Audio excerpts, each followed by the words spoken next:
¿Qué tal? ¿Cómo les va? Esto es Científicos Industria Argentina, el programa que recorre su 10ª temporada hablando de ciencia por la televisión abierta. Un hecho notable, ¿no? Que haya 10 años consecutivos de un programa de televisión abierta hablando de ciencia. Y sin embargo es así. Lo que voy a hacer antes de presentar lo que nuestros científicos hacen durante, digamos, a lo largo del año, y se imaginan que en casi 10 años hemos recorrido, hemos dado vuelta al país, quiero empezar contando la solución a un problema que dejé planteado la semana anterior. El problema consistía en lo siguiente, y los invito a que me sigan para aquellos que no lo escucharon y no lo pensaron. Supongamos que uno tuviera cruces y puntitos, que los voy a distribuir de alguna manera, no importa cuántos. Pero yo lo que quiero es, lo que planteé es, si uno es capaz de encontrar una estrategia de manera tal de poder distribuir puntos y cruces en el plano, en una mesa o en lo que fuere, de manera tal de que se cumpla la siguiente regla. Si yo tengo una cruz acá y una cruz acá, entonces en el segmento de uno de estos dos tiene que haber un circulito. Y si tengo un circulito y un circulito acá, entre los dos tiene que haber una cruz. O sea que entre cualquier par de cruces tiene que haber un circulito. Y entre cualquier par de circulitos tiene que haber una cruz. O sea, acá tendría que haber un circulito, pero acá tendría que haber una cruz. Y acá tendría que haber una cruz. Y acá tendría que haber un circulito. Y acá tendría que haber una cruz. Y acá tendría que haber un circulito. Y acá hay una cruz. O sea, yo podría ponerlo así. Hay una manera entonces que es ir alternando crucecitas y puntos y circulitos y que estén todos puestos en una línea recta. Esa es una solución. La pregunta es, ¿hay alguna otra?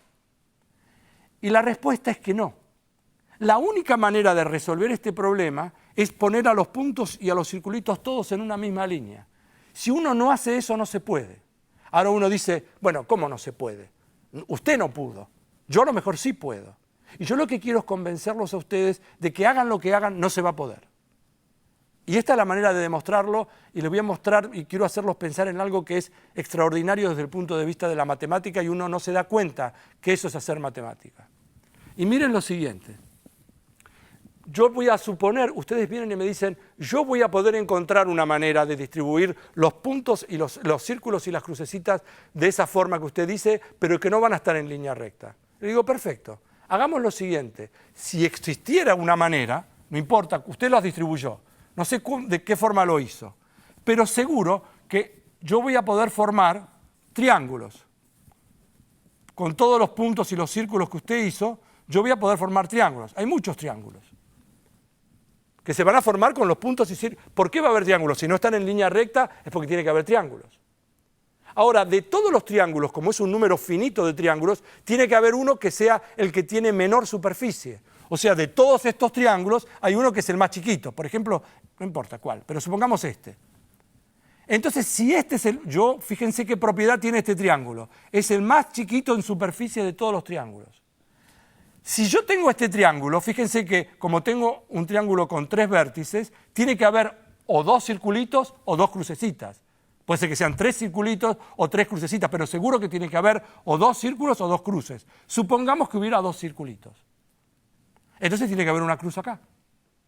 Pero si hay una cruz acá, entonces hay un triángulo así. Pero entonces este triángulo es más chico que este. O sea que hagan lo que ustedes hagan. Me dicen, no, acá encontré un triangulito más chico. Este es el triangulito más chico. ¿Ah, sí? Sí. Y bueno, entonces yo acá tengo una cruz. Entonces yo les encuentro un triangulito más chico que el que ustedes me dijeron que era más chico. O sea que cuando ustedes creen que me traen el triangulito más chico, yo les muestro que hay uno más chico todavía. ¿Y eso por qué pasa? Eso pasa porque esta configuración es imposible. Y esta es la manera de mostrar que no importa lo que ustedes hagan, yo siempre voy a poder hacer esto. ¿Por qué cuento que esto es hacer matemática? Esto resuelve el problema. No hay manera de hacerlo salvo que sea en línea recta. No se puede cumplir la pauta de que entre dos círculos hay una cruz y entre dos cruces hay un círculo. ¿Por qué esto es hacer matemática? Porque el hecho de que exista un triangulito, miren que haber modelado esto y pensado que haya entre todos los posibles triángulos, como hay finitos triángulos, tiene que haber uno que sea el más chiquitito de todos en cuanto a la superficie. Ese hecho de que haya uno más chiquito que todos es el que resuelve el problema, porque yo muestro que si hay uno que es el más chiquito, vos me decís, este es el más chiquito, tráemelo. No hay otro, no. Y yo te fabrico uno más chiquito. Entonces buscaste mal. Y cuando uno dice, no, me equivoqué, acá tengo uno más chiquito. No, no, yo te voy a mostrar que hay uno más chiquito. Entonces, hagas lo que hagas, yo te voy a poder, entre comillas, derrotar tu argumento. Y esto es justamente de lo que se trata. Otra vez, a uno no se le va a plantear en la vida cotidiana esto. ¿Quién tiene algo que sea en un juego, algo para demostrar con cruces y puntos?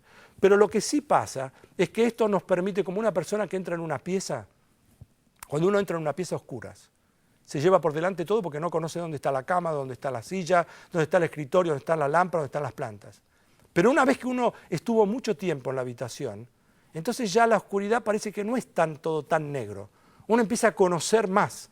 Ya empieza a darse cuenta más dónde están las cosas. Y con el tiempo uno ya entra muy cómodo, haya luz o no haya luz. Estos caminos que uno desarrolla son caminos que uno no sabe cuándo le van a servir. Esto se llama Científicos Industria Argentina y empieza así. En el programa de hoy celebramos los 200 años del Museo Argentino de Ciencias Naturales. Un nuevo proyecto impulsa la instalación de paneles solares domiciliarios para volcar energía a la red eléctrica. Química en la vida cotidiana. Pepino, papa y aspirina para tratamientos de belleza. Científicos de la provincia de Buenos Aires desarrollan la vacuna contra la tos convulsa. Además, en la sección Física para Todos, hacemos un zoom para conocer la materia a escala de átomos y moléculas. Y como siempre, un planteo matemático del profesor Paenza nos deja pensando durante la semana.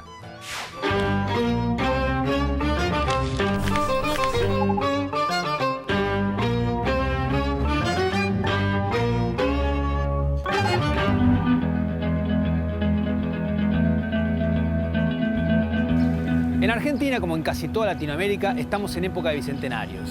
El 27 de junio pasado se cumplieron los 200 años de la institución más antigua de ciencias de nuestro país, el Museo Argentino de Ciencias Naturales.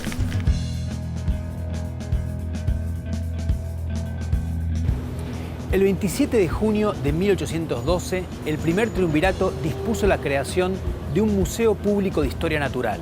La idea fue del secretario del triunvirato, Bernardino Rivadavia.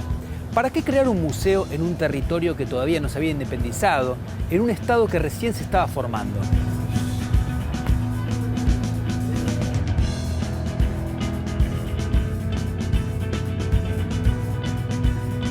La creación de estos museos, tanto en Argentina como en otros países de la región, obedece a esa necesidad de poder conocer, poder inventariar, poder identificar cuáles eran las riquezas del país que iban a sustentar a esa economía, a ese país, ¿verdad? Mi nombre es Pablo Luis Tubaro, yo soy doctor en biología de la Universidad de Buenos Aires, investigador principal de CONICET y en este momento director del Museo Argentino de Ciencias Naturales, Bernardino Rivadavia.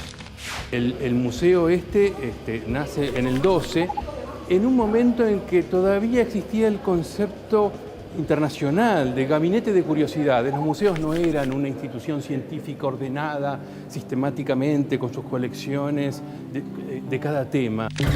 Museo Argentino de Ciencias Naturales Bernardino Rivadavia. Fundación 1812. Colecciones Nacionales 23. Edificio actual 12.000 metros cuadrados. Especímenes 1,5 millones.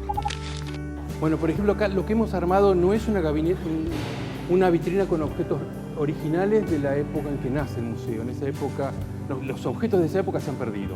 pero hicimos una reconstrucción de cómo sería más o menos una vitrina del primer museo, con objetos varios, caracoles, aves, un arco y flecha, una piel de un gato montés, un caparazón de tortuga, barbas de ballena.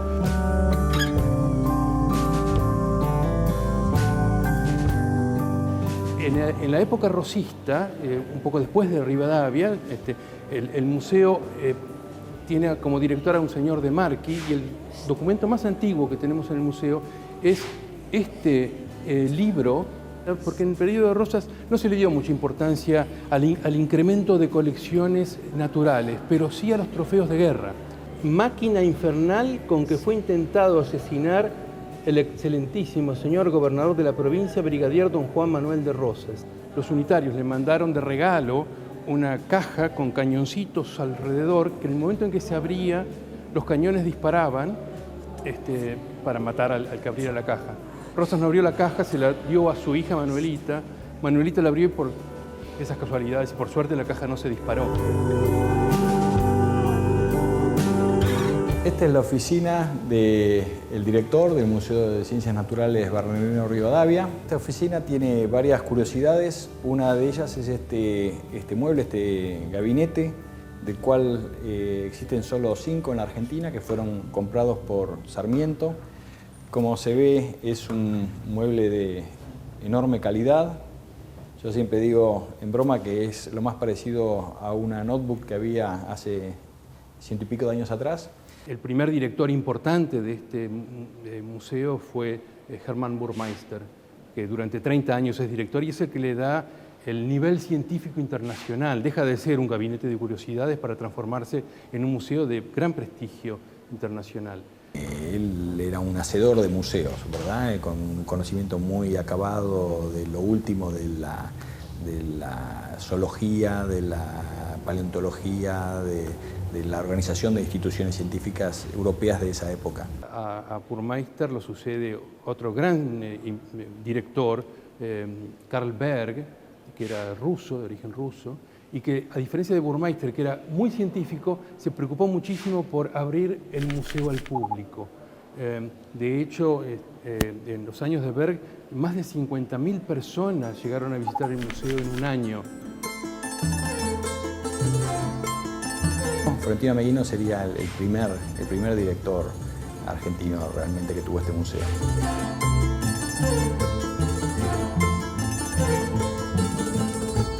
El museo no estuvo siempre en este lugar. En sus comienzos funcionaba en las celdas altas del convento de Santo Domingo. En 1857 se mudó a la Manzana de las Luces y 80 años después, en 1937, vino a este edificio que fue construido especialmente para el museo. Este edificio es un 25% del proyecto original que se iba a instalar aquí en Parque Centenario. Era una obra fastuosa, incluía una entrada que miraba hacia el interior del parque, no como ahora que mira hacia la avenida Ángel Gallardo. Y todo el Parque Centenario iba a estar decorado con una serie de esculturas que representaran animales prehistóricos o actuales de gran tamaño. Bueno, ese proyecto obviamente no se concretó una parte, diríamos, de ese proyecto, pero la verdad que estamos muy conformes. En esa época ese proyecto era exagerado hasta para una potencia probablemente, ¿verdad? En el próximo bloque te contamos cómo siguió la historia de este museo bicentenario hasta hoy.